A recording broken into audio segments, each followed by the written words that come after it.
With the Butt Kicker Gamer 2, what you see and what you hear is what you feel. Butt Kicker. The future is feeling.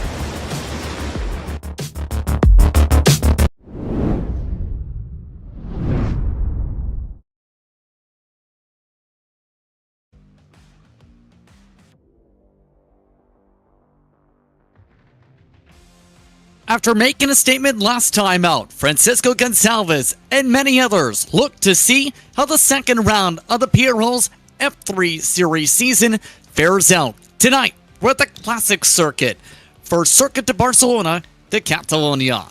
I'm Justin Prince, alongside me is Derek Watson here on RaceSpotTV. Rafael Sanke is in the production suite as we get all set for round number 2 of this early campaign.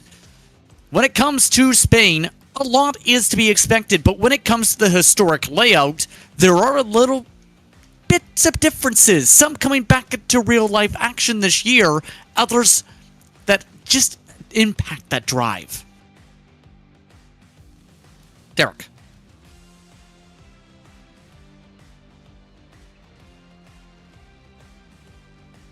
Derek. Apologies there, as we appear to have lost. Go ahead. No, I'm here. Sorry. No, you're right, JP. No, it's very true. There are some changes to this track. You know, almost we're going back to the future, if you will, to make a reference about how this track is laid out. So I'm excited to see it, and of course, excited for the rest of the tracks on this schedule, JP. We'll see if that's a sign of things to come. As mentioned, Gonçalves, though, picking up the points lead after the opening round of the campaign, making a statement with the official victory over Julio Placio. Juan Cofre in third. Then he had Verdi along with Olivier showing good speed. Poon picked up 6 points overall in the standings. Ovando, San Diego, Ridgeway, McPherson early on contenders this season. It's also going to be intriguing how the team standings seem to fare out this season. Precision Racing Esports top of the board in a close battle with SRT Esport Blue. Atomic Racing also within strong distance early. YS Motorsports Gold, which has shown speed for the past few seasons, back and forth to start the year though. SRT Esport Green's entry back in the top 5. Others with significant points tallies: Sub Racing, Egral CF Racing, Rust Racing, Oxide, Goliath Racing by 36 Tech, and Delta Sport. Overall, 14 different teams scored points to start the season. As we get ready for tonight's action, this coverage is brought to you in part by Advanced Sim Racing. Owned and operated by passionate sim racers, Advanced Sim Racing designs and builds the sturdiest and most durable aluminum profile racing simulation cockpits available in the market today. All Bureau members also get a 5% discount on ASR products using the Precision 5 coupon code. Tonight, also brought to you in part by Racebox, which offers mid and high-end button boxes for sim racing enthusiasts. From the casual gamer up to the meticulous sim racing driver. Completely priced and carefully handcrafted, our button boxes are an enjoyable addition to any sim racing setup. Visit RaceboxSimRacing.com and get a 5% discount code using the Precision 5 coupon code. The Butt Kicker includes products that add incredible immersion and bring realism to every game. Feel every nuance and truly put yourself in the driver's seat. Mecha Sim Hardware is a small company from Czech Republic, and their goal is to produce high-quality sim racing hardware. If you're looking for a high-end pedal set, handbrakes, or sequential shifters, Mecha Sim Hardware's eShop is the place to go to get you up to speed. And tonight, in part, also brought to you by Moradness, a performance lifestyle brand motivated by motorsport and founded by professional race car driver Daniel Morad. For more information, visit Moradness.com. Drivers in turn getting themselves situated to see if they can have a nice cool night of racing on the circuit as we look in at qualifying. Right now, about 5.5 minutes to go on the board. Dominic Olivier leading the way in the session. It's the best time in the session. In fact, just reset at a 1:32.546. Juan Cofre, Francisco Gonçalves, Julio Placio, Boris Ovando amongst your top 5, separated by 0.3 of a second here in qualifying, Derek.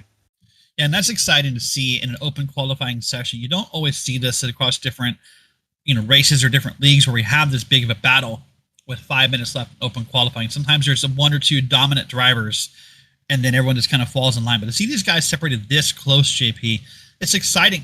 Let's make the next 4.5, 4:45, whatever, exciting to watch and see what happens. So I'm tuned in here, as everyone else is here, watching Juan Cofre come around this right-hander, this big right-hander. And as using just that little bit of curbing there. You know, that's interesting because in these F3 cars, they're not fans. Ooh, a curb. You almost caught that yellow sausage right there, JP.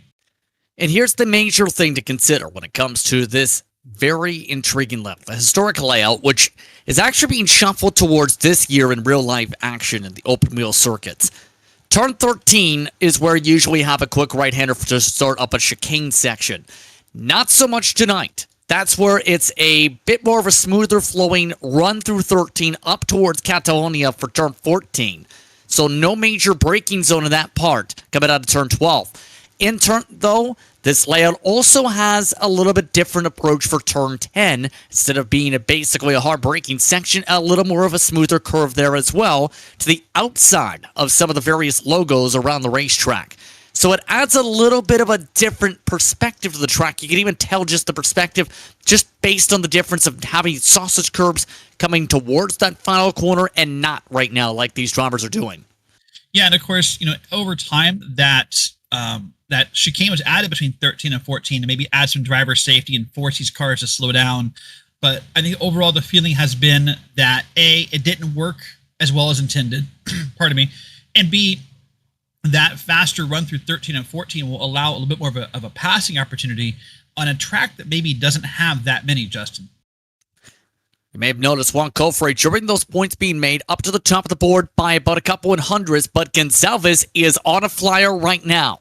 He is currently holding on to the second spot in qualifying, has a little bit of a possibility for slipstream coming out of the final corners here. We'll see what Gonçalves can do after starting off with a statement last week. Yeah, for sure. But talking about historic and history of this track, JP, I was really mesmerized by the history of this track tonight. You may know better than I do. This track, of course, was built back in 90s. It was started 31 years ago. It was built for the intention of the 92 Olympics in Barcelona. Has there been another racetrack that was specifically built for the Olympics? This is the only one, right? Very few, and I'll put this politely, some other tracks have been long gone.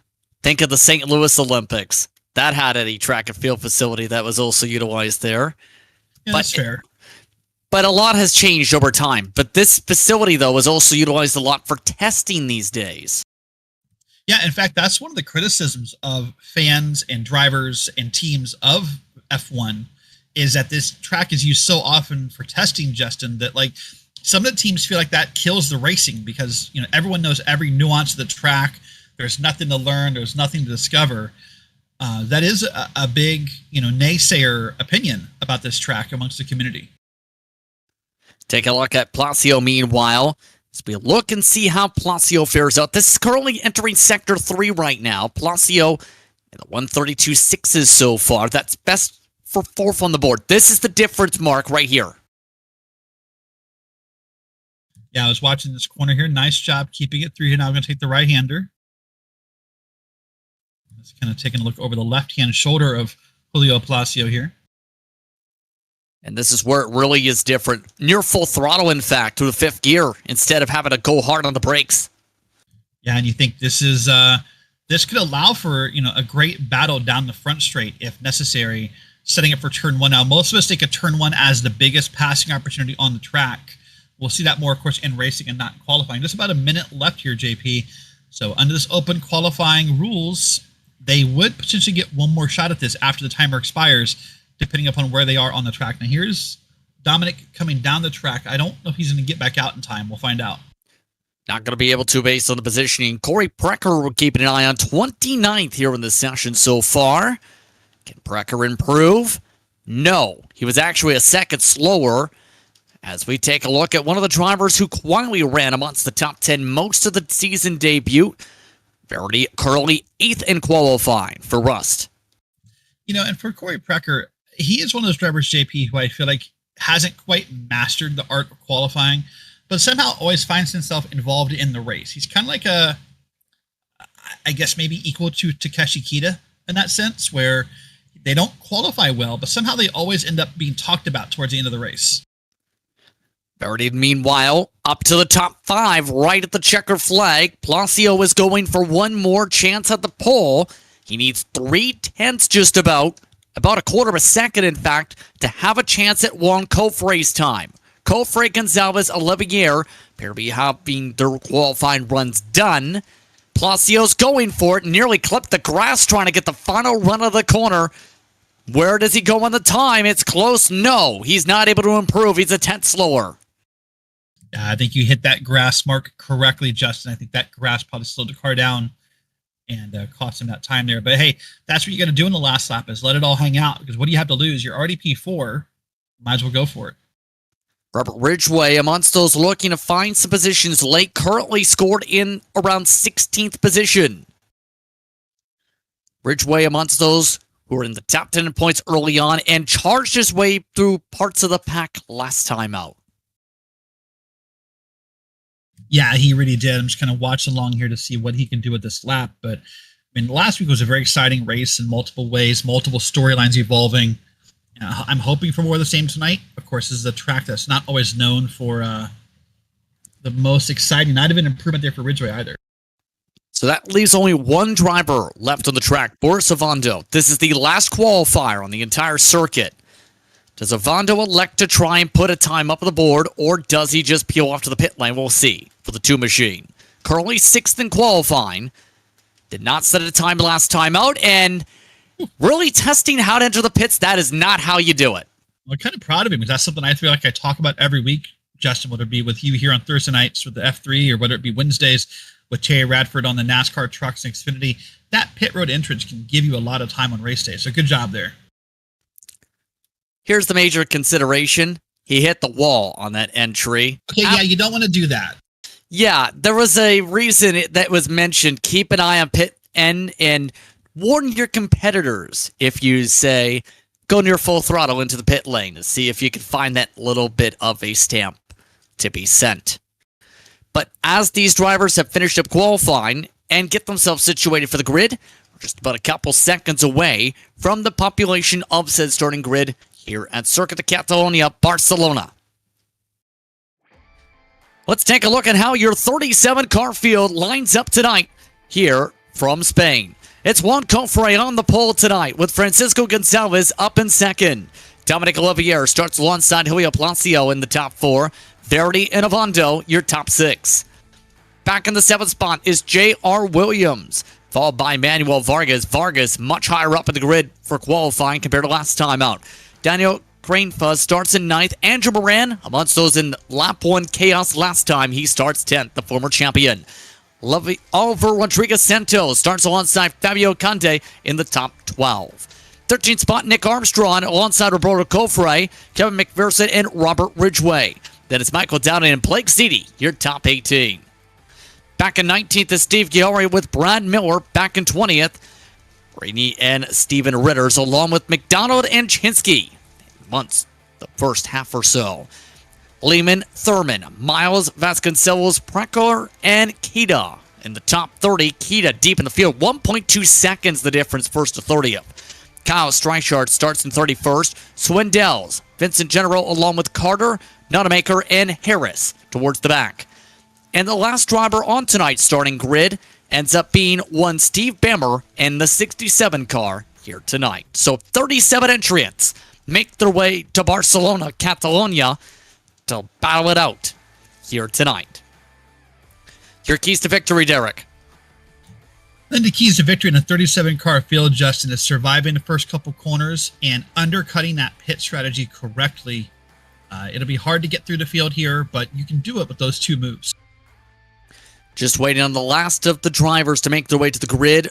That's just J.R. Williams we are waiting upon to be able to get ourselves rolling here tonight from this circuit. An estimated about 28 laps on the docket. We're underway from Barcelona. And already drivers trying to block things off. Gonzalez trying to hold on to second aggressively. 3-4 wide as to make their way to turn 1. Will this be clean to start? Olivier on the left side, pinched off by Gonzalez for the second spot.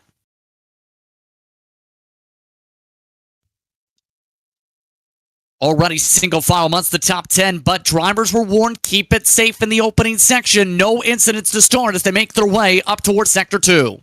That's an impressive comment to think that we saw them, as you said, 3 and 4 wide fanned out there before turn 1. everyone got it together. No one has any big issues. I'm sure there's probably a little bit of beating and banging, but everyone's safe here. Already Elvando having to fight off Williams for the 6th position. Still side by side, just building up around and behind them. Munsto's trying to make some moves. Was Vargas back there? But now, as the clock starts to roll, already some contact. You mentioned some argy-barginess. There's a little bit of argy-bargy off the side of the YS Motorsports car. Yeah, there was a little bit just trying to see, maybe test it out, or maybe kind of throw his elbows out and let him know that, hey, I'm here. Oh, that's... Whew. Yeah, that inside to inside corner thing, that's one of my least favorite things in these car with this track, Justin, where you don't set up your corner. There's the touch. Oh, and that's not good for Moran. For the 2nd straight week, Moran in trouble to start off the race. Andrew Moran off the track to dead last as a result, and a 2nd car's with him. I think that might have been the car that tapped him. I'm not totally sure what to wait for the replay. But hey, good news for Moran if there is any JPs. That was very close, but I think he got it stopped just before the wall. That was Manuel Vargas originally also having issues back there. Brett Thurman's already had an issue where he's a lap down, it appears. But outside of that, first 2 minutes go off well. The estimate now to 27, and there goes another wreck. Around goes Roberto Cofre, off the nose of some of the other competitors in the heart of the top 10. And while I'm not justifying it or supporting it, Justin, when you have a track that's not known for passing opportunities, drivers are going to get desperate. They're going to want to make moves you shouldn't make, and that's going to lead to moments like that where cars get spun around and put up in the dirt or in the grass or whatever happens to be there. That's what causes these moments. Ooh, a little tire lock there. A lot of drivers getting bundled up. This is around Nick Armstrong, for reference, the 10th position on back. We talked about how difficult it is to pass here. How, in turn, does that play into the mindset as driver when you know you have to be excessively quicker to make a full move? I think it plays into 2 factors. It plays into wanting to set up this draft like we're seeing right here with these 2 cars, and when it pulled out, good job. And oh, my goodness. There's definitely contact there, I'm pretty sure. Okay, that's not what I was trying to show off. What I said, that's how you do it. No, you want to set up the draft. And the second thing, I think rather than worry about all the passing tonight, JP, I talked about it in my keys to victory. You need to already be thinking about your undercut and your pit strategy. That can be where you make up more time than by being aggressive on this track. I was about to say as well, though, turn 10, you think with the sharper corner, that'd be open more chances. We've had more dive bombs in the smoother sweeper than we usually see in the sharper sweep in that section so far.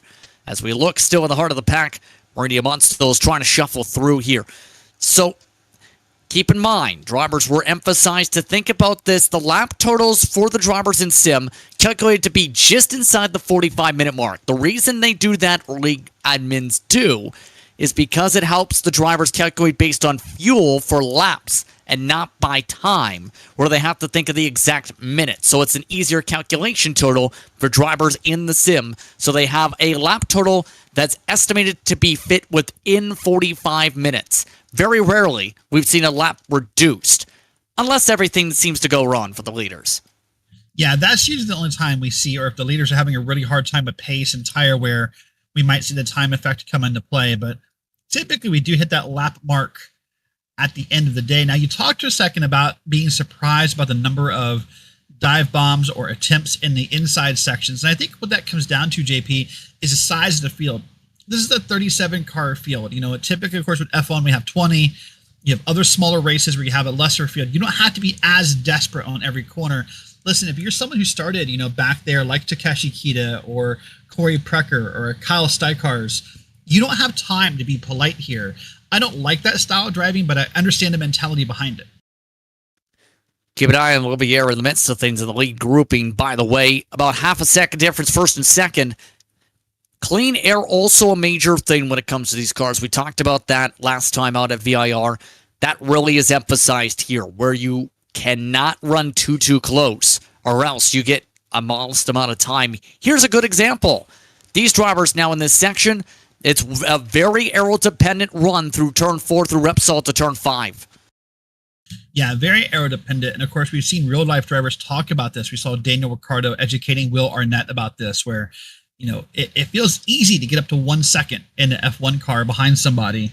and then all of a sudden that 1 second, ooh, that was a little closer. That 1 second gap, that's the difficult part where you get dirty air, and how you handle that 1 second can tell someone how good your car is.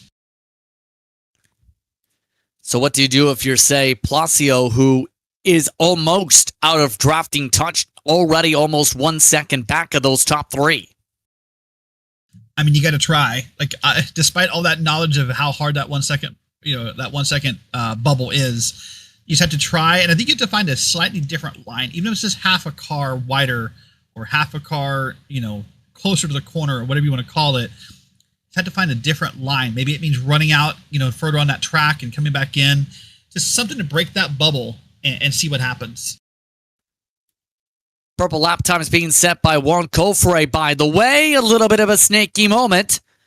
We keep on going. Also of note, one driver falling down the pylon, the 111, Fabio Conte. We stay going, though. That was around 10th on back initially. Still, the snake is something that can be common here. We've seen that actually a lot recently in some special events here involving the Formula Ford. Same can be said for the F3 cars. Yeah, they definitely can. By the way, I just want to mention, Brett Thurman has already called it a night. He sent word that he said he felt great about the race until turn 4. So I'm assuming that means he's called it a night. Well, indeed, that's unfortunate for Brett Thurman. We talked about him already a lap down when he ended the first lap of the race. Conde, by the way, has gone to the pit lane in the 111. So far, so solid when it comes to Juan Cofre, starting off with some solid speed. Remember, Cofre last time out was also in contention much of the way. Already up by a second and a half, Juan Cofre for Agro CF Racing, who really took a step up about a season or two ago with the rest of the Cofre family. Yeah, that's a cool thing, by the way. That's something I'm jealous of, JP, to have a family who races together. And of course, most of us, or some of us, have teams. We run teams. We're part of teams, and we have that family. But man, to have your blood relatives racing with you, that's the experience I can't imagine that I'm obviously envious of. Pardon me. Andrew Moran, now having issues, has had to peel it to the pit lane. As we look back at the pylon, here's a look at the lap totals. 6 of 28 currently. Again, just inside the mark for a 28-lap race tonight. For those curious based on the calculations, here's a look at the battle going on for about 18th. This involves General Chinsky Miles, in fact, making the move. Nice job getting it single filed out before those sweeping corners start. JP, we are 6 laps in, or a few minutes into this race, and I think both were surprised and not surprised. I think, speaking for both of us, and you can have your own comments here, but we're surprised because I think turn 1 was cleaner than we both of us expected, but we're both surprised by the calamity that's happened inside the track so far as not like the last couple corners, I think. And we're kind of expecting the potential of a lot of aero lock, a little bit of a slide up there for some of the drivers in the teens. But even amongst some of these drivers, keep in mind, it's going to take some time to charge forward. McPherson, for example, amongst the top 10 of the points to start off the season, not having good track position. 26th place behind Robert Ridgway, who's stuck in the back of the field as well. 9th and 10th in points to start the year. Yeah, and this is one track so far where it feels like people are kind of locked into their spots, and it's going to be about who manages tires. I think maybe in another 3, 4, 5 laps, Justin, we're going to see who manages tires better, because that's when some of these bubbles will burst. If you're leading, but you've burned up your tires, maybe you burned up your right front by braking too hard or whatever you've done, then that's where people are going to begin to catch you and you're going to start to fall back. So I think that might be another key to victory here, is how well you can manage your tires at this track. There's a beautiful draft going right here. Good lineup amongst the 20s. Up along the right side of the track, McPherson makes the switch. Ridgway back to 26th. I was about to touch upon, that's a major thing people seem to also think about a little almost excessively, is the best of the best when it comes to open wheel competition, Derek, are able to minimize time lost by a couple tenths as the fuel burns. The lighter the car, the faster the car. Those who struggle, well, have that same issue just mentioned, up to a second to a fall off. And I think it goes on both sides, Justin, where typically, if a lot of times, if you're having tire problems, you're probably also having fuel saving problems, because both tend to lead or come from a result of being up and down the gears too often. How hard you're braking, how hard you're up and down those gears. You'll burn a lot more fuel by doing that.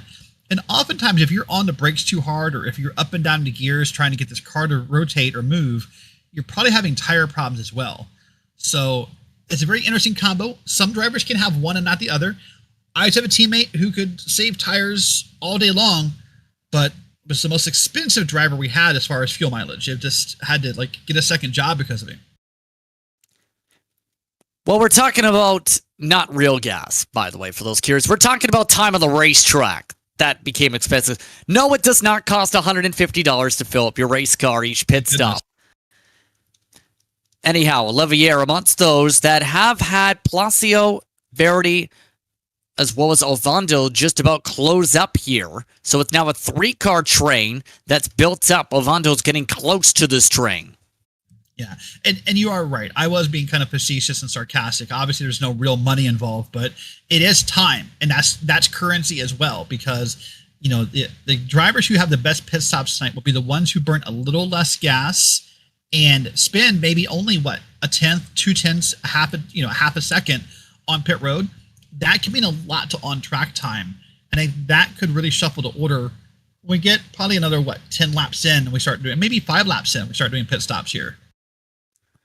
Austin Harris amongst those now back in the pit lane. Not a great day for the YS Motorsports cars. Good day if you're a part of SRT Esport, such as the Blue Division so far. If you're Placio, still top 4.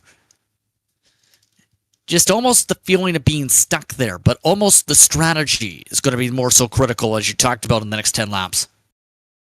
Yeah, it will be. And man, what a difference a season makes. And listen, if I recall, when we talked to Julio Palacio last week, JP, yeah, he was stoked about the new competition.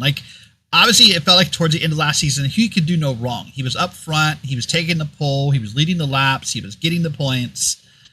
But now he's happy about the competition. I think it's pushing him to learn to be better in this car. And it's been really emphasized by, I think, Gonzalez in particular, Goncalves, I should say, with his insertion to the series this season. A first and second in terms of positioning for much of the race tonight so far. Remember, speeding ended up being the big difference maker in him getting his first win of the season last time out. This time out, he's still in a great spot amongst the top 3, still in the podium position on raw pace. Yeah, doing a great job. And of course, that speeding penalty last week was a killer. Just heartbreaking to see it happen. I think is the best word I could use for it. But doing a great job here. You see those bright green wheels. I guess no one's going to miss him on track when it comes to looking around a corner with those. Hey, sometimes style points help you get some speed. I thought only red made you go faster. Oh, hello. Oh, 3 wide. This is not great at all. This is, again, in the 20s right now, just about. Little bit dicey in the backpack. And that was a move right there. And you know what? Oftentimes in road racing, I think that's the part we miss sometimes, JP, is while the front, we think, oh, it's single file, it's smooth, it's calm. The back end of the race is where things really happen and where people get desperate and they feel like they're digging. And that's what happened right there. And there might be 3 wide again. Hold on. A little bit of a move. Make it, yes, indeed, 3 wide for 19th position. McDonald amongst those, and they're crashing. More trouble. Miles around. Miller around. Several are still scattering about. That was just crazy to see that happen. 3 wide twice, basically, at each end of that straightaway, Justin. Wow. If you'd have put me down for a list of things that would have happened tonight beyond turn 1, lap 1, I would not have had 3 wide on my bingo card, I don't think. Steven Ritter's amongst those who get through cleanly. Lots of others, not so much. Miles, despite being in the heart of all of that, just jumped to 13th with all that, as well as Chinsky to 14th. Yeah, it's kind of crazy to think about it, just how fast those moves, and it was just that braveness of making a 3 wide move plus the wreck, and that feels like you just made up a lot of spaces if you're the lucky driver who pulls that off correctly. Still keeping an eye on the battle for second. 4 seconds already the gap first and second. Juan Cofre has been on another planet today. 4-car train now built up. Verity now the caboose. Ovando has fallen off a cliff all of a sudden by 5 seconds. Now the battle for second. Olivier wants the spot. Nearly shears off the Wayne and Goncalves. That was one of the tightest passes we're probably going to see all night, Justin. Just got in there and had the confidence he was clear, and I think asserted his dominance right there in that moment. Looks like look at his four. Sorry. Placio wanted to go there too, just to assert some dominance there. Couldn't make it work. I was going to say, look at this 4-car line, and I talk about the effects this has on a driver. It's a little bit exciting because all of a sudden you can see racing happening in front of you. I think one thing that happens in a race, JP, is if you're back a little bit further, you feel like you can't see anyone. It's hard to be motivated. But we talked about dirty air. I can't imagine what the dirty air behind 3 cars is for that guy, fourth in line. Yeah, you have to wonder what's going through the mind of some of these drivers. Goncalves now being sworn by his fellow championship competitors here. And already that just kind of showcased the importance of having good speed to be able to break away, but also what happens if you allow the draft. Olivier is already up by 6-7 car lengths. And the more Olivier pulls away, the more that helps Placio potentially to leapfrog too, because there's no front draft. No, there's no front draft, but the real beneficiary, although, is that driver in the back of that line in your screen here, because he's getting all of the fuel saving. That is a great benefit to him, and we might see that come into play later. We might not. I'm not sure yet. But if you want to fuel save in a race, that's how you do it, is get behind a line, like a parade line like that, and you'll save some fuel. Just about halfway through tonight's action, already on lap 12 for those tuning in. Cofre, Olivier, Goncalves, their top 3 on the racetrack. So far in terms of attrition, about 32 still on the lead lap, so we've had 5 fall off the lead lap from incidents. Verity doing his thing, I will say, in that 5th position. He's just kind of been doing that since the first times we've seen him really in the past couple seasons. He just rides and scores points. This looks so comfortable, doesn't he? I'm sure if we had an onboard and over-the-shoulder shot, you can see those hands. I'm guessing they're going to be pretty smooth. He looks comfortable. He looks calm. We're going to see a back-end wing here. This is going to be from Francisco here, the 308. And Calvas in the sub-Corrida machine.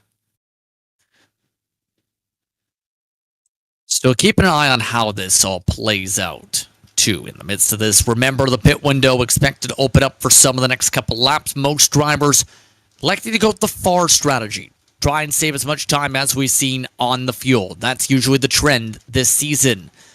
If anything, Verity might have a chance on Placio. Now here comes the snake. Set him up here and he's going to make the move. Top of the setup here, as I was going to say, is he's kind of setting it up for the outs, but he does do it. Oh, he gives himself advantage for the next corner. That's a great move there. That's not the standard way to do that, but it still is effective, Justin.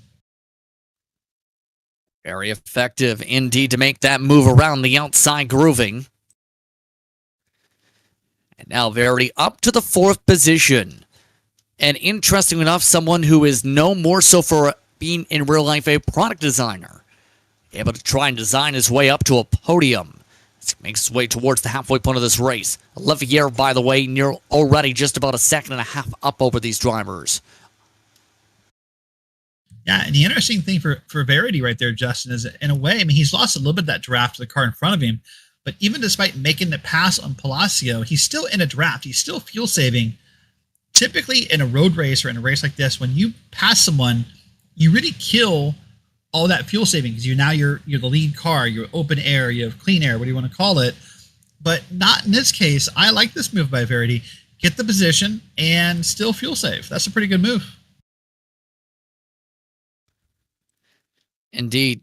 And keep in mind, big moves have been something that have happened a few times here over the history. You're looking back to side-by-side runs here, for example. How would you describe some of those intense battles that have happened over the years of the real world action? My gosh, Justin, there's been so many.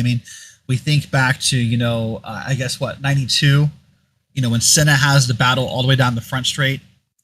You think to what, 94, when Schumacher does half the race in only fifth gear. And maybe the most memorable to modern fans, of course, is like 2016, where Max Verstappen wins his first race here after that turn 4 chaos. I think it was what, Lewis and Nico, right? When it was the battle of who is the best in the Mercedes. Right, and that was Max's first career win. It went on, of course, to lead to many, many more, as we've seen, in recent history. But, that was Max's first win, and a great one. I think it's his team's home track where he does it. That's got to be an amazing feeling that I can't even think about the emotions of without getting goosebumps. By the way, pit window already open. Ovando electing to go for the halfway strategy. Pit last time by. Ridgeway, Precker also in for scheduled service this time around. Expecting much of the rest of the field to come down in about 10 minutes time. So within the final 10, maybe 8 laps to go. We'll have to keep an eye on. So earlier you asked me about breaking the bubble. What do you do if you're within that 1 second bubble that we sort of infamously talk about? The undercut of pitting. Undercutting, for those who don't know, means pitting before the guy in front of you or before others, and is having a different strategy and hoping you come out ahead of them. The idea right now, maybe if you're a Verity right here, or if you're a Julio Palacio back there who's having a hard time in traffic, is pit now. And then hoping that when you come out, you have clean air and you get more advantage out of that than pitting with the field all at once. Verity, meanwhile, in the midst of this, holding off Goncalves. Now this is, I think, going to be a major test for the 04 machine. If they can keep up, if not close up to Olivier, we might see Verity have his best season yet. Oh, yeah, by far. I think he was really coming into his own at the end of Season 2. And, finished very strong. So I would not be surprised if, we end up seeing Verity do well. I believe there's a couple races he's going to miss still, if I recall correctly. Yeah. With a conversation with him, but still, with the drop weeks that PRL offers you, he can still end up finishing really strong here. Remember, 1 drop round available. You can't drop the season finale.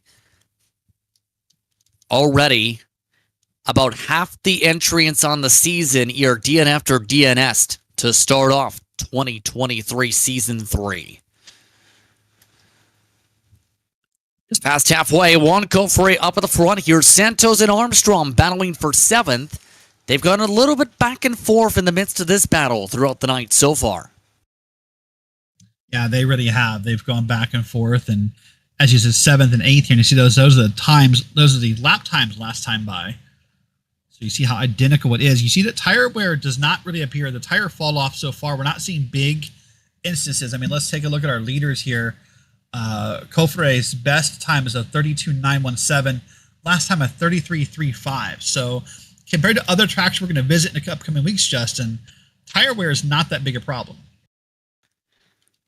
As said, the best are able to minimize that as much as possible. Let's take a look, though, back to where Verity is. He hasn't been able to break away. However, he is quicker just about at some sequences than Olivier. Within 0.3 last time. Olivier was quicker, I should say, the last time. So what I'm saying is, it's over the map. We're about to see the true test in a lap or two. Yeah, we are. That's very true. This is a track where it feels like no one really has the advantage. And that's what causes, in some fans' minds, this kind of parade lap mentality is it feels like you have what you have here. There's the tight corners lead to obvious lines. It can be hard here to find that advantage. When you do, you're proud of yourself, but it's just not that common.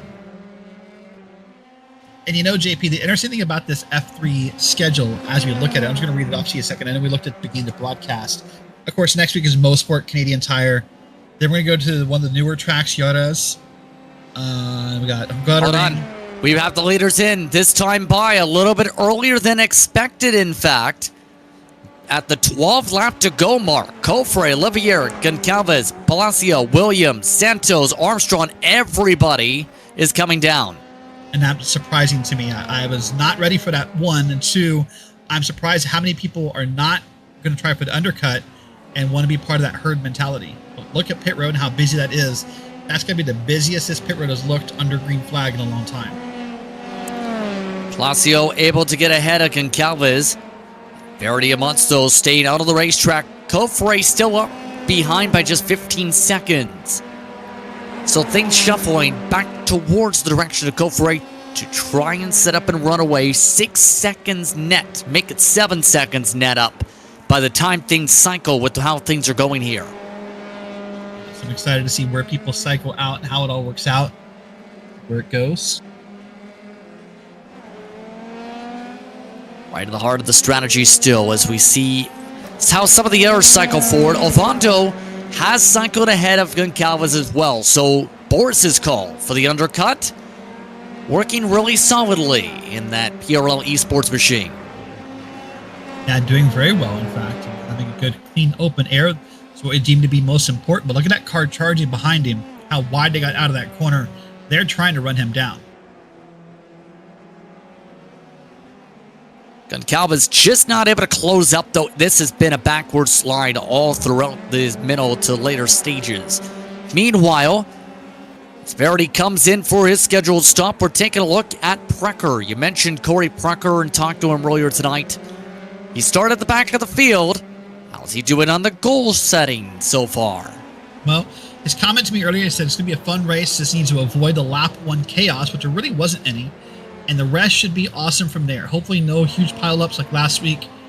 Hoping that a grade 1 FIA circuit will help with that. Looking forward to a top 15.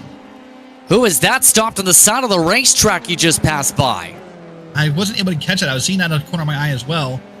Love to get back and see that. I don't know who that was. I think that's Ritters. Ritters is falling down the pylon. So Steven Ritters has had an issue coming through turn 10. Unfortunate for Ritters, who has been in the top 12 or so much of the night. Still coming to 10 to go. This upcoming time by. Here's the look at second. Olivier has cycled behind Verity. A big jump for Verity, who is losing time before the overcut. And he is the one driver who really decided to stay out and try something different. And I think that clean air for that lap may have helped him get out there and run a good lap, and now have this to do. Now we're going to side by side here. Oh, we've seen this multiple times. That's the cleanest we've seen a result of that so far, I think, Justin. Verity still hugging the right side of the track, though. Olivier trying to go the long way, has to slide back and reset. Great spots, though, to be able to make a dive for turn 1 based on the lineup within a car length. Well, I think that shows us that Steven Verity is comfortable in the car and having fun, because that was a great job holding that position. Now down the straightaway here and is ready for turn 1. That's a great run here. All the way to the right side of the track. Here comes the quick switchback look at Olivier on the fake out. This will set Verity up for the next corner. And we'll clear it again, I do believe. These guys are going to snake back and forth for a couple corners here. And Verity able to hold serve for now. Olivier already showing his first hand. That was very dicey. That was very dicey, and I think it's Olivier testing what that car can do. You know, we're 9 laps left, or 8.5 laps left of this race. So now Olivier knows how hard he has to push if that opportunity presents itself with 1 or 2 to go. And here's the thing. You do not want to have to use your drop week early on, so how risky do you get it to be with how close the contact's been in some of these battles? By the way, Ritters, after that issue we talked about falling down the pylon, is back to 12. Just like that. Yeah, I don't know what happened there. Maybe he just actually, popped the ignition for a second. It looked scary, not as in just looked like he was gonna have a hard time, but he's fine now. To answer your question, though, Justin, I think the answer to your question is how comfortable do you feel with the schedule? I'm going to come back to that topic for a second. Everyone has a track that they circle that they love and a track they circle that they hate. And so of the tracks remaining, if you have a couple you love that you think, I am pretty darn good there, then you're going to take a risk here and make something happen because you have confidence in the schedule. But if you're a driver who doesn't like Mosport, if you don't like Yodas or Hungaroring or Aragon, then you have to be safe here, because that's the next 4 weeks of the schedule, and that's basically half the season, including tonight. Let's take a look at some of the others, though, who we know, based on past season, have speed. Jake Vasconcelos, a disastrous start to this season with how things played out of VR, and tonight 26th was a part of those drivers in the chaos in turn one at one point. He's trying to hold off the number 45 of Marini, who is getting really close to his rear wing. Keep in mind that 45 had incident problems before, and now Vasconcelos has slidey problems. Ooh, that was scary. Man, that was convinced he was going around. What a great job saving that car. Let's say that first before we say anything else. But there you go for Marini. That's a great job to get around him safely and make that happen in that red, white, and blue paint scheme. It's one of the drivers disqualified with incident points last time. But now, let's take a look at Verity. Now 3/10 up for now. Still about 8-7 cycles to work with. Olivier still keeping close, not as close as he was on the initial lunge, keep in mind. No, not keeping as close, but still within striking range. Still enough to keep Verity aware, or maybe a little nervous, but not as close as it was like 2 laps ago. Oh, he's going for it, though. Olivier with a late lunge and a slide. Olivier holds onto it without contact. My goodness. Wow, that shows you how bad Olivier wants that spot. So maybe he does feel as though he needs his points tonight for this track, because that was a desperation attempt right there. There was no way that was going to stick unless Verity gave him the room, I think. And here's the thing, again, that's now 2 major sends like that. Is there a third chance? Because both times that's from Verity opening up the inside for the proper arc. Well, the problem is you can only make that attempt so many times before you end up putting such a big gap between yourself and the car you're trying to send it on that you don't have it. By the way, Takeshi Kita, 11th place. Wow, I feel like I just looked at the board a little bit ago, Justin, and he was down in the 20s. Has he pitted? He is not. Yeah, somebody has to teach Kita how to qualify, because he went from about 30th to 11th. He was only 1.2 seconds off the pole, but that is a major difference. Kita's one of the quickest cars on the track. Wow, seriously, I feel like I just looked over 2 laps ago looking for him, and he was way further down the field. But wow. He's done this all for years, in fact. There's a reason they call him Mr. Sneaky. Now he's in 10th with the scattering behind Nick Armstrong with a problem as Chitsky runs away from the scene. And now Armstrong amongst those seen a dart to the pit lane as they zip on by. Kita is now in. That's part of what that catching Kita get up there. I was wondering if he had pitted already. I was thinking not, because I knew for a while he was having a really hard time tonight. So he must not have that great of confidence in this track. You had to wonder, you're right, 14 laps though on the stint about. I wonder if it might have been incident points. Either way, for now, here's a look at your leader. Juan Cofre, best race in his career in the PRL by far. 10 seconds the lead. This is a great race for anybody. Yeah, Cofre has really put it out here. I mean, as you said, last week and tonight, has come from that family of racing, and some of them are no longer as active as they used to be, but he's really doing that family name proud. Look at that gap. There's no one in sight here. The only danger to this style of racing, Justin, is you kind of can not zone out, but it's easier to, because you don't feel like you're racing anything. Now you feel like you're just out here turning laps, and maybe you get bored and the mind starts to wander. I almost prefer the live side-by-side, 1 second gaps over this stuff. But hey, this is what lets you win races, so go do it.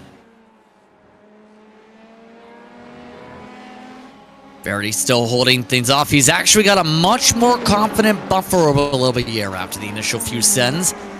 How long does it last is the major question, with about 5 to go next time.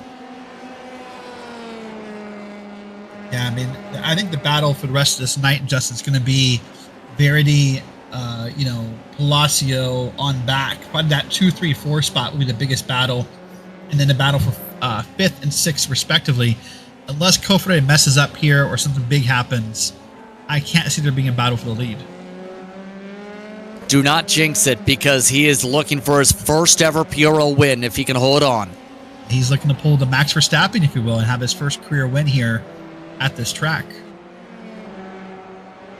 Let's take a look at the battle going on between Kring, Fuss, and Swindells right now. Daniel's been having a mar of a time. He's gone up a lot of spots, lost a lot of spots, up a lot of spots, lost a lot of spots. He was as high as about 9th in this run. He's back to 13th. This 55 has had a lot of mistakes, but still is gaining time. And that's the important part, as the clock ticks down, is to be gaining time. And, you know, what he'll need to do is probably sit down in a simulator and watch the replay of this race and realize where he made a couple mistakes and, you know, where he could have been. That's an important factor. But in a season like this, we're going to have to get all the points you can. Let's watch a replay here. Here is one of those examples. He's with Rust Racing Oxide. Whew. That's how he lost at least 3 spots. And realistic, you could have lost way more because he spun right in front of that car. And that's it. See you next week. We'll be at Canadian Tire Motorsport Park. I'm excited for that. That'll be another crazy night of racing, JP. Yeah, that should be intriguing when it comes to motorsport. A PRL fixture of the past few years. Speaking of drivers looking to make a little bit of fixtures amongst themselves, some of the SRT machines. Placio now holding off a second pack up towards the front. Avanto Goncalves in this grouping. They have lost touch to Verity and Olivier, so it's now a 2-car battle for second. That's crazy to think about compared to where we were, but you're right, it's down to a 2-car battle. There's a car with some smoke, and it's right in front of them, right in front of the nose of Placio. That's the 13 machine. Give it a little bit of a squeeze. That's Olivier with some problems now for 3rd spot. I'm just sitting here silently watching to make sure it's all going to work out okay before I say anything. But he got right up under that tail and drafted as much as he could before getting around him. That could have been dangerous if you thought that car had problems. But look at here. Something I liked here by that 13, though, Justin. We talked earlier about breaking that bubble. He's riding those corners. Ooh, oh, a little wide. Not that wide. Never mind. That was a teammate to him, and Ovando off into the sand trap nearly. Goncalves trying to take advantage. I have to wonder what happened to Olivier to get into this point. It's caused pandemonium for the podium. It has caused pandemonium, and it's really livened up the race for us, but for Olivier, obviously, it's not that fun. Let's take a look. Olivier had been on his own for a little bit now. Right there. Too much corner. And you know what? All kidding aside, that spin is awful as a driver, but he perfectly kind of got that car sideways over top of those sausage curbs. Had he hit those curbs while spinning like that, JP, he could be well further down the field than where he ended up. That was through TV3 for reference. Now coming up to 3 laps to go this upcoming time by. So just like that, lots of pressure if you're Olivier to get that podium spot back likely. And just like that, if you're Julio Palacio, you think you could breathe a little easier because now you're back in the podium. And maybe at one point, podium didn't seem possible tonight, but that one little slip up caused that to happen for him. Verity just so happens now has a lot of breathing room indeed. Here's a look from Goncalves. Subcarita still looking to see what happens now with Olivier struggling to close out the race. No major draft slip up, close up yet. Placio already snaking, down to 3 to go. Yeah, it's funny, right on time, as you about to said, no major draft. I saw the snake start to happen, and so you can tell that the drivers are aware of it. And you can tell they're nervous about it, and they should be, because that draft is just almost an unfair advantage in the sense of what it does to the car behind you that you can't defend without weaving back and forth like that. For those wondering what happened on the pylon, Nick Armstrong incident limit has come in. Steve Giori has also disappeared for the racetrack, so 2 drivers reaching the incident limit with 3 to go. Now it's the question, is everyone good on incident points? especially if you're up at the front right now. Yeah, that's an important question because I've been looking tonight, Justin. There are plenty of opportunities here to find yourself an off track. And of course, in this series, very minimal points you're allowed to have before you're either black flagged or you're DQ'd from the race. Coming to 2 to go. Olivier. Not close enough, really, even at this point in the lap, to be able to set up a move back to Palacio. He needs to gain in fast. Another 2 car lengths. But I do want to make a comment. Into trouble. One driver off the side of the track. That was Steve Bammer. As Munsto's towards the back of the grouping, we stay going with 2 to go. I was going to say, I do want to make a comment real quick. We've kind of given praise tonight to him, and after the pit cycles are done, Takeshi Kitas found himself in 16th, not really on the pylon, or actually on the bottom of the pylon over on the left of your screen. But as you said, man, if Takeshi Kita could qualify as well as they race, Justin, this would be the Takeshi Kita show every Thursday night. It was kind of Takeshi Kita showcases at the street circuits when he had to run the iRoll 4 schedule a few seasons ago because of his timing and availabilities. Here is what we noticed with Bammer. This is why he was at the side of the road as the leaders zip by. So great job locking it down there and getting it off the track, being safe, not being in the way of any front pack battles. Carly running 27th. Last car running on the racetrack. But coming up to the white flag, Juan Cofre looking to make a bit of history. 2 Cofres have picked up victories on open wheel Thursdays and in their PRL careers. Michael Cofre, a 5-time winner. Sebastian Cofre, a 4-time winner. Juan Cofre, not a winner yet. He is 1 lap away from being the 3rd of the Cofres to win in the PRL. Let's watch this on board here. Watch how calm and smooth he is. Barely moving the wheel. Cool as a cucumber. If this was me coming my first career win, I'd be a little bit more jittery, more nervous. And maybe he is, but if he is, he's not showing it in that wheel movement at all, Justin. He's been like that all night long in the Agril CF machine. He had winning pace just a couple seasons ago when you think back to season 1 in 2023. Showed flashes of it in 2023 season 2. He's really stepped it up this campaign. He really has. And as we're watching him come through his lap here to come celebrate the win, we can say there's still a strong battle. 3rd, 4th, and 5th. That's Palacio, Olivier, and Francisco in the 308. So that's still a strong battle happening back there. We'll take a look at that as he comes around the line here. There's still plenty of strong battles happening all across this track. It's been a pretty strong day, to say the very least, for Juan Cofre, though. Right from the onset, leading every single lap, having the purple laps, and having the flying pace. 2 Cofres have been PRL winners in their careers before tonight. The 3rd of the Cofres joins the list. Juan Cofre is a PRL open wheel winner. He does it at Barcelona.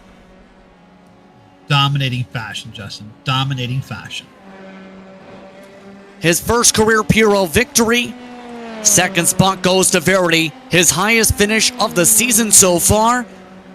Palacio looking to hold on to 3rd step of the podium. Half a second up over Olivier to close out the lap. Make it even closer, though. Here comes some pressure in the midst of the top 10. Make it 14th, Miller and Ridgway, in fact. Ridgway did the polite racer thing there, you saw, Justin. He kind of backed out a little bit.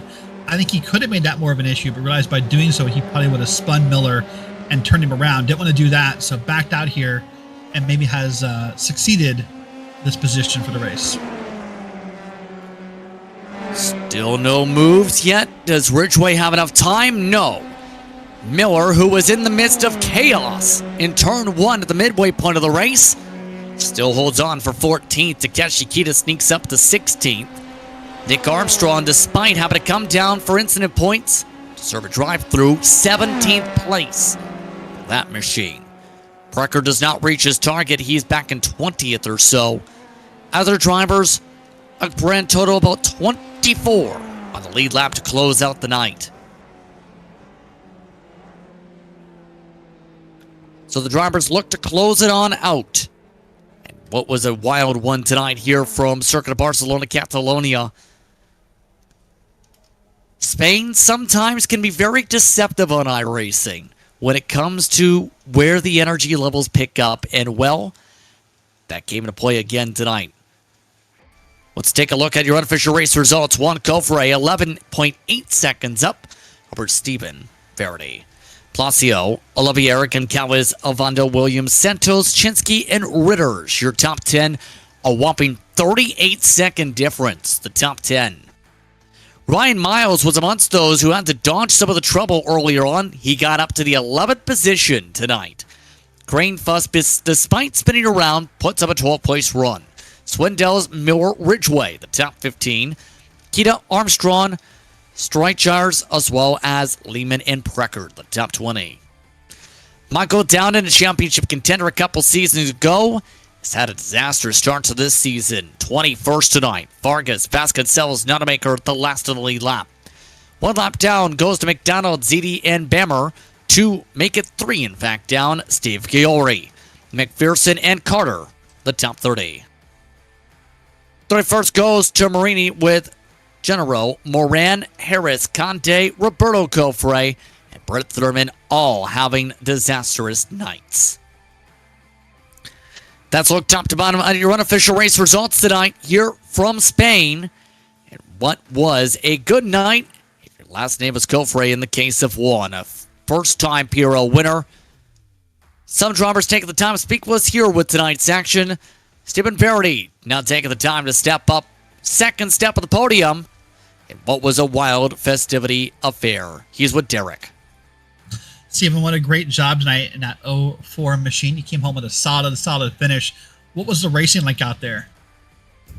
Thanks, y'all. Yeah, the racing was good. It was fun. It was a bit of a draft pack for the first half of the race. So I was just kind of chilling, staying in my groove back there, and then I think my strategy was to run a bit of a higher downforce setup to be kinder to the tires. I think people ahead of me's tires started falling off, and I just started picking them off. And I was also able to save some fuel running back there. Was able to run an extra lap, jumped Dominic in the pits, and then was able to hold them off after I got out. But that was a pretty fun battle all in all. Great race, though. I enjoyed it. A great race indeed. Something we did notice in the booth was that overcut you made, staying out the extra lap. It felt like everyone came down all at the same time. Was that a plan all along, or did it just sort of fall into your lap?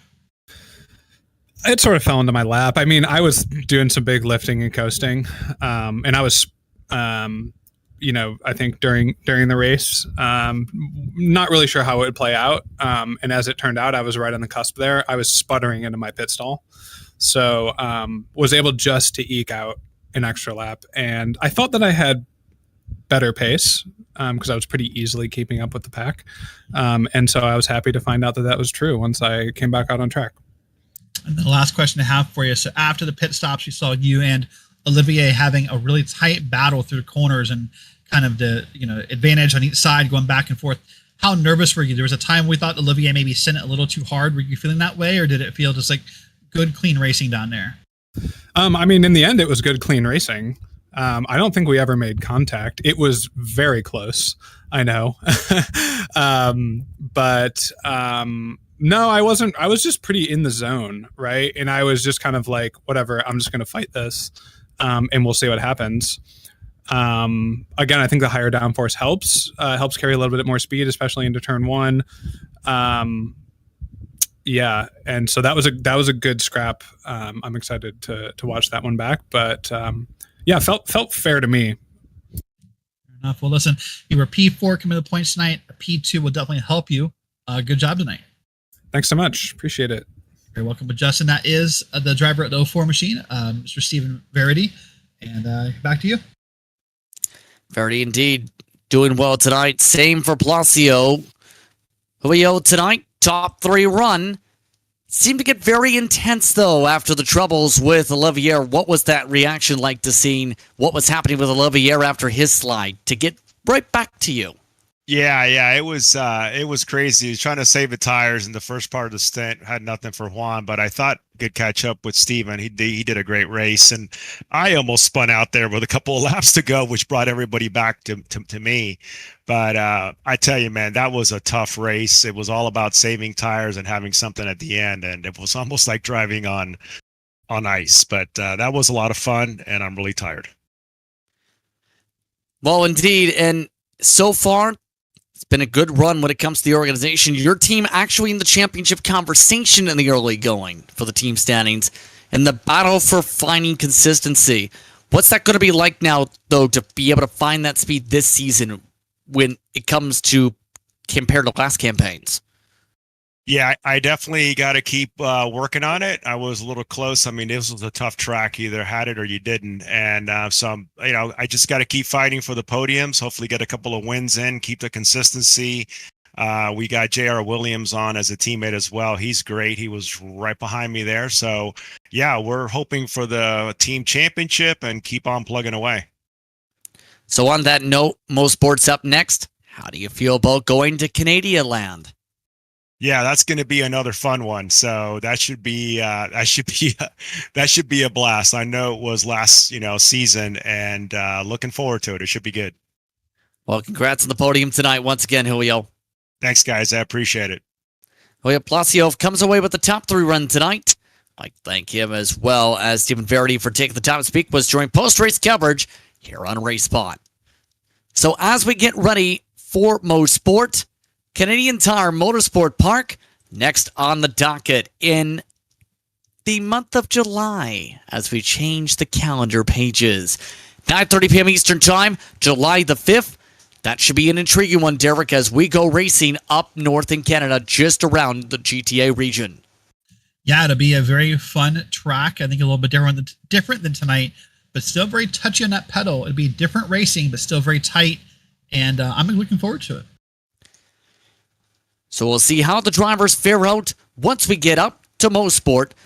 But it's in turn time to get ready to say goodbye as we get ready for that third action. For our co-announcer tonight, Derek Watson. For producer Rafael Sankey, I'm Justin Prince saying so long. Enjoy the rest of your evening. You've been watching RaceSpotTV for coverage of the PRL's F3 Series. Congratulations to first-time winner Juan